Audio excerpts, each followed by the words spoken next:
સાંભળ્યા પછી મને પોતાને એમ લાગ્યું કે આવું અઘરું છે, જવું પણ અઘરું છે. જ્યારે મહેમાન આવે અને ઘરમાં બધા એને બરાબર સાચવે પણ છતાં કંઈક અધૂરું લાગે.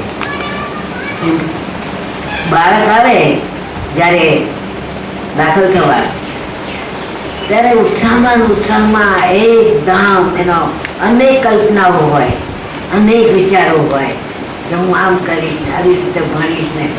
પણ જ્યાં 2 દિવસ રહે અને પછી છાનો મનો રડે. કેમ રડે?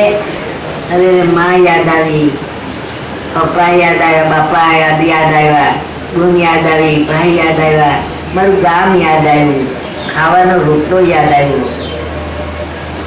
અને જ્યારે કામ કરવાની શરૂઆત થાય, વહેલા ઉઠવાની, ત્યારે તો બૂમ પાડી ઉઠો, બાપરે મારેથી તો એ નહીં રહેવાય.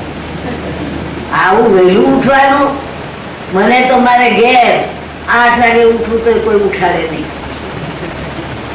મારે જ્યારે ખાવું હોય ત્યારે ખવાય, મારે જે કરવું હોય હું કરી શકું, આવો વિચાર આવે. અને પછી જ્યારે હાથમાં જાળવું લેવાનું અને પાવડો લેવાનો, તગારું લેવાનું, અને પછી જ્યારે આવે ને માથે ઉચકીને જવાનું અને પેલા જાજરું સફાઈ આવે ત્યારે વળી પાછી એમ થાય, બાપરે બાપ, આવું તો કઈ કામ કરતા હશે? આવું તો ના કરે. આ મજૂરીનું કામ કોણ કરે? સ્કૂલમાં જાય તો ત્યાં પણ પેલા ગુરુજીઓ કે ઝાડુ લે બાય, ત્યાં પણ થોડું કામ, શિક્ષણનું કામ પણ ખરું.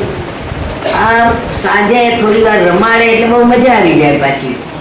અને પછી ભૂખ તો ખૂબ લાગી હોય એટલે ભાખરીઓ એવી દબાવીએ ને, અને પછી રાતે ફરવા જઈને ઊંઘી જઈએ.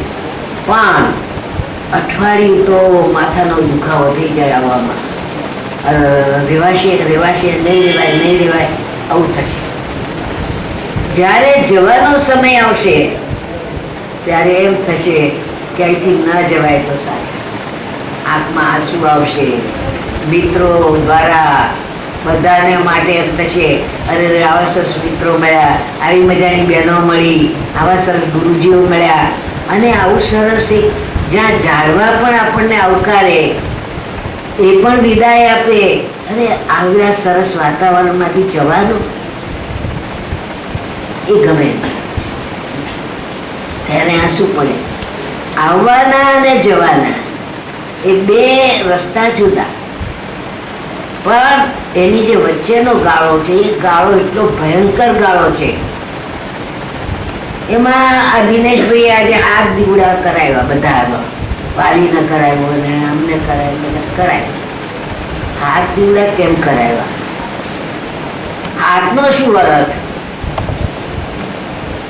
પણ શિક્ષણમાં હાથ દીવડા એ અગત્ય છે, એની અગત્યતા છે. એ હાથ દીવડા જે હાથમાં આમ જોવે નજરે અને એક પછી એક દીવડાને પસાર કરી આગળ જાય તો એને આવ્યો એનું લેખે થઈ જાય, મહામાનવ બની જાય. પેલો દીવડો તો એને એક ધ્યાન રાખવું પડશે, આંખ. આંખથી એટલું ઝીણું જોવું પડશે, એટલું સરસ જોવું પડશે. એમાં કલાત્મક આવે, શ્રમ આવે, બધું જ આવે, પણ ઝીણી નજરે ક્યાંય પણ નવું જુએ એની નોંધ કરે. એ દીવડો મહા મોટો દીવડો છે. પછી કાન આજુબાજુ સાંભળે, બરાબર ગુરુજીઓનું સાંભળે, ઝાડવાનું સાંભળે, બધાનું સાંભળે. પછી નાકેથી સરસ સૂંઘે ક્યાં સુગંધ છે અને ક્યાં ખરાબી છે. એ ખરાબીને સફાઈ કરવા જાય એ હાથ કરે, કારણ કે હાથ ભગવાને આપ્યા છે એટલા માટે. એ હાથ જેનો આમ કરીને ઊંચો થાય છે એ કદી પાછી પાડી દે. એ હાથ ભેગા મળે અને કર્મ કરવા માંડે, એવા અનેક હાથોને કર્મ કરતા કરી નાખે, ત્યારે કંઈક સર્જન નવું જ થઈ જાય છે. પણ એ કોણ કરે?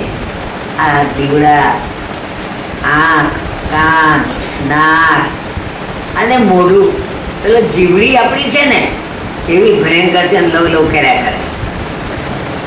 ક્યાંક ગાળો બોલી જવાય ને, ક્યાંક ખારું બોલાય ને, ક્યાંક